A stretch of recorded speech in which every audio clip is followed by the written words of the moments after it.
नमस्कार दोस्तों, मैं सुरेंद्र सिंह रावत और मैं अपने YouTube channel target with Surendra पर आपका हार्दिक स्वागत और हार्दिक अभिनंदन करता हूं। जो विद्यार्थी रीट का पेपर दे रहे हैं उनको मेरी अग्रिम शुभकामनाएं और संदेश हैं। वीडियो को बिल्कुल भी स्किप नहीं करें। आपको मैं बताने वाला हूं कि रीट का पेपर जो विद्यार्थी दे रहे हैं वे वीडियो को ज़रूर एक बार पूरा देखें, सुनें और अपने जीवन में मनन करें ताकि आपका रीट का पेपर बेस्ट से बेस्ट हो सके। मैं वास्तविकता बता रहा हूँ। मैंने कंपटीशन एग्ज़ाम दिए हैं। जब एग्ज़ाम हॉल में होते हैं तो वहाँ जो एक्सपीरियंस होता है वो मैं आपके साथ शेयर कर रहा हूँ और वहाँ जाकर आप कोई गलती नहीं करें और आपका सिलेक्शन पक्का हो। जो विद्यार्थी तैयारी कर रहे हैं वो वीडियो को बिल्कुल भी बिना स्किप किए पूरा पूरा सुने।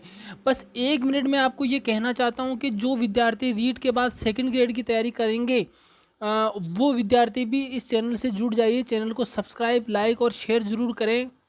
और जिनको भी नोट्स चाहिए सोशल स्टडी के और फर्स्ट पेपर जीके के, वो मेरे नंबर 9887121369 पे संपर्क करें। अब हम बात कर लेते हैं कि रीट का पेपर जो विद्यार्थी दे रहे हैं वो रीट का पेपर देते समय क्या क्या गलती नहीं करे और क्या क्या सावधानी बरते ताकि उनका पेपर बेस्ट हो सके। देखो, सबसे पहले रीट में नेगेटिव मार्किंग नहीं है। तो सबसे पहले जब भी आप एग्ज़ाम हॉल में जाए तो सबसे पहले समय पे वहाँ पहुँचे। देखो, ये बहुत इंपॉर्टेंट चीज़ है, इनको अप्लाई करना, कहीं आप देर न हो जाए। दूसरी बात, एग्ज़ाम देते समय आपका सेंटर बाहर आया होगा तो निश्चित रूप से आप एक दिन पहले या बहुत समय से पहले आप वहाँ पहुँच जाए, एग्ज़ाम सेंटर को ढूंढ ले अच्छे से। और एग्ज़ाम सेंटर को ढूंढने के बाद में जब आप एग्ज़ाम हॉल में एंट्री करें तो उस समय आपको ध्यान रखना है। एग्ज़ाम हॉल में बैठने के बाद मैं बता रहा हूँ, जैसे ही आपके हाथ में ओमार शीट दे दी जाती है उसके बाद आपको क्या क्या सावधानियाँ बरतनी हैं ताकि आपको पछतावा नहीं हो एग्ज़ाम हॉल के बाहर निकलने के बाद। तो सबसे पहले जो सावधानी बरतनी है वो ये बरतनी है कि अपने रोल नंबर और अपने जो भी फॉर्मेलिटीज़ होती है ऊपर की वो फॉर्मेलिटीज़ पूरी करें। उसके बाद आपको पेपर दिया जाएगा। अब पेपर आपको दे दिया हाथ में, पेपर देने के बाद में आपको क्या करना है कि देखो, पेपर देने के बाद में सबसे बड़ी सावधानी ये होती है कि अपने इष्ट का, अपने आराध्य का, अपने जो भी ईश्वर को आप मानते हो, अल्लाह, ईश्वर, जिसको भी मानते हो उनका नाम लेके पेपर को आराम से रखें अपनी शीट पर, अपने टेबल पे। और अपने टेबल पे रखने के बाद में पेपर को पूरा नहीं पढ़े। देखो, पूरा पढ़ने से अगर पेपर बहुत सरल हुआ तो आप में एक्साइटमेंट जग जाएगा और एक्साइटमेंट में क्या होती है, गलतियां होती है। आपने पूरा पेपर पहले ही पढ़ लिया तो उससे क्या होगा कि अगर मान लो पेपर आपका बहुत ख़राब निकला, मतलब आपको क्वेश्चन नहीं आ रहे हैं उसमें, तो आपका लो कॉन्फिडेंस हो जाएगा और दिमाग पूरा ख़राब हो जाएगा। तो पेपर को पूरा नहीं पढ़े, पहले देते ही पूरा नहीं पढ़े।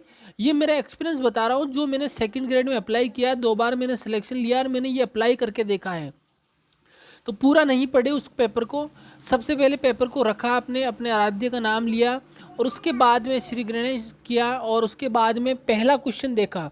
पहला क्वेश्चन देखा आपने, पहला क्वेश्चन अगर आपको आ रहा है तो आप हाथों हाथ, जैसे पहले का आंसर 3 नंबर आपको आ रहा है तो 3 नंबर हाथों हाथ ओमार में काला कर दे गोला। मतलब ओमार में आप 3 नंबर का आंसर कर दे, उसको पेंडिंग नहीं रखे कि बाद में इसको गोला काला करेंगे, इसको बाद में भरेंगे। पेंडिंग रखने से बहुत गलतियां होती है, मेरा एक्सपीरियंस है, मैं बता रहा हूँ। तो आप हाथों हाथ उस क्वेश्चन को कर दें। फिर दूसरा क्वेश्चन मान लो आपको नहीं आया तो कोई बात नहीं, आपको तुक्का लगाना है उसमें। तो आप, क्योंकि नेगेटिव मार्किंग नहीं है तो आप तुक्का लगाएंगे, तो तुक्का जो भी लगाना है आपको, या आपको माइंड में लग रहा है कि यह आंसर हो सकता है तो उस आंसर को हाथों हाथ कर दे। दूसरा राउंड लेने की आप नहीं रखे। दूसरे राउंड में भी बहुत सारी गलतियां होती है, प्रश्न छूट जाते हैं, तो दूसरा राउंड नहीं ले। पहले राउंड में, क्योंकि करना तो आगे पीछे आपको ही है, वह बताने वाला तो कोई आने वाला नहीं है, तो आप वेट तो करेंगे नहीं। तो सीधी बात यह है कि आपको अगर मान लो दूसरा प्रश्न नहीं आ रहा है तो जो भी आपको सही आंसर लग रहा है उस आंसर को दूसरे को भी कर दें। और तीसरा आंसर आपको आ गया तो तीसरे को भी करें। ऐसे ही चौथा नहीं आया तो चौथे को भी करें। यानी फर्स्ट राउंड में ही सारे क्वेश्चन कंप्लीट कर ले। टाइम का विशेष ध्यान रखें कि कहीं आप धीरे धीरे तो नहीं कर रहे हो। टाइम ऐसा तो नहीं है कि आपका ओवर हो जाए और आपका पेपर छूट जाए, क्योंकि नेगेटिव मार्किंग नहीं है तो एक भी क्वेश्चन छूटना नहीं चाहिए। तो सबसे पहले मैंने जो बताया वो आप ध्यान से रखें कि हाथों हाथ आप ओमार भरते जाए। इससे क्या होगा कि आपका गलती होने का चांस बहुत कम रहेगा और आप में न तो एक्साइटमेंट जगेगा, न ही आपका लो कॉन्फिडेंस होगा, क्योंकि आपको उम्मीद रहेगी हर पर्सन से कि नेक्स्ट पर्सन मुझे आएगा। तो आपका जो माइंड है वो बिल्कुल स्थिर रहेगा। ये मेरा मेरा अप्लाई किया हुआ है और मैं आपसे शेयर कर रहा हूँ। तो हाथों हाथ गोले को काला करे और आगे बढ़ते जाए। ऐसे करते करते करते करते सारे प्रश्न करें और विशेष तौर पे ध्यान रखें कि जैसे आप चौथा आंसर कर रहे हो तो चौथे का 3 नंबर सही है तो एक बार जांच ले कि चौथे का 3 ही मैं भर रहा हूँ। ऐसा नहीं कि चौथे का 5वां भर दूँ, ऐसा बिल्कुल भी नहीं करना है। या चौथे का दूसरा भर दूँ, चौथे का पहला भर दूँ, नहीं।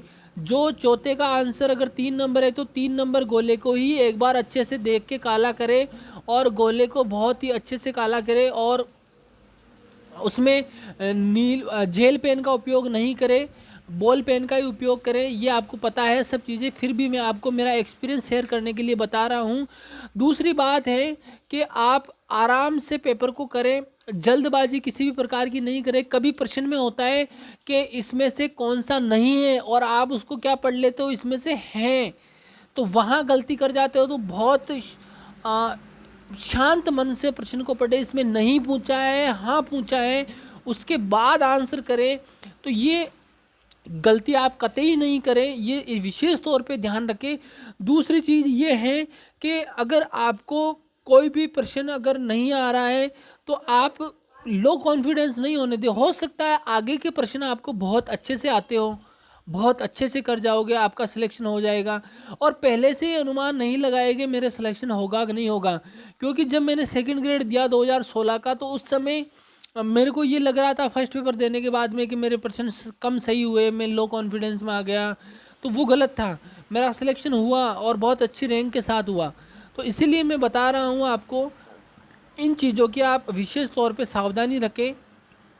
और एक और बात ध्यान रखें, आप पेपर देने जाए तो बस की छत पे, ट्रेन की छत पे नहीं बैठें, क्योंकि जीवन है तो जहान है, जान है तो जहां है। अगर जान ही नहीं बचेगी तो फिर क्या कर लोगे। बहुत सारे एसआई में विद्यार्थी थे जिनका एक्सीडेंट हो गया था। तो ट्रेन की छत पे, बस की छत पे लटक के नहीं जाए, आराम से समय से पहले निकले, चाहे 1 दिन पहले निकले चाहे 2 दिन पहले निकले। रहने की व्यवस्था आप देख लेना वहाँ पर, ताकि आपको किसी भी प्रकार की कोई दुर्घटना का सामना नहीं करना पड़े। और सभी विद्यार्थियों को मेरा संदेश है कि शांत मन से, और लास्ट टाइम में मैं बता रहा हूँ कि 1 दिन पहले हड़बड़ाहट में पढ़े नहीं, 1 दिन पहले किताबों को छोड़ दें। जो तैयारी होनी थी वो हो गई, लास्ट टाइम में कोई तैयारी नहीं होती है। ये विशेष तौर पे ध्यान रखें। और जो भी चीज़ आपने पढ़ी है उसका रिवीजन अभी ही कर ले। मतलब 1 दिन पहले से जो रिवीजन, 1 दिन पहले के पहले पहले जो रिवीजन करना है वो कर ले, उसके बाद किताबों को छोड़ दे और शांत मन से ये नींद पूरी ले और शांत मन से रहें। और ये देखें कि अपना पेपर बहुत अच्छा होने वाला है, अपना रीट में सिलेक्शन होने वाला है और बहुत अच्छे मन से पेपर देने जाए, बहुत पॉजिटिविटी के साथ पेपर देने जाए, ताकि आपका पेपर बहुत अच्छा हो और ये मान के चले कि आपका सिलेक्शन होगा। तो मेरी सब विद्यार्थियों को अग्रिम शुभकामनाएं हैं कि आपका सिलेक्शन हो, 100% हो। आपने तैयारी करी है, कोई डाउट नहीं है, 100% उसका सिलेक्शन होगा। जिसने तैयारी करी है 100% सिलेक्शन होगा। मेरी अग्रिम शुभकामनाएं। और अगर आपका कोई भी प्रश्न हो, हालांकि मेरा चैनल सेकंड ग्रेड से संबंधित है, सेकंड ग्रेड की तैयारी के लिए है, लेकिन मैंने कहा कि पेपर कैसे सोल्व करते हैं इस पर एक वीडियो बनाया जाए। रीट के विद्यार्थी पेपर देने जा रहे हैं, इसीलिए मैंने ये वीडियो बना दिया है। तो आप इसको पूरा सुने और अपने विद्यार्थी जो रीट का पेपर दे रहे हैं उन तक शेयर करें, ताकि बहुत सारे लोगों को फ़ायदा हो सके। और जो भी सेकंड ग्रेड की तैयारी करना चाहते हैं आगे, वो मेरे चैनल को सब्सक्राइब कर ले और अधिक से अधिक लोगों तक पहुँचाए, ताकि सबका भला हो सके। किसी भी प्रकार की हेल्प चाहिए तो मेरे व्हाट्सएप नंबर 9887121369 पे मुझे कांटेक्ट करें। इसी के साथ में धन्यवाद आपका बहुत बहुत। आपने वीडियो को देखा सुना।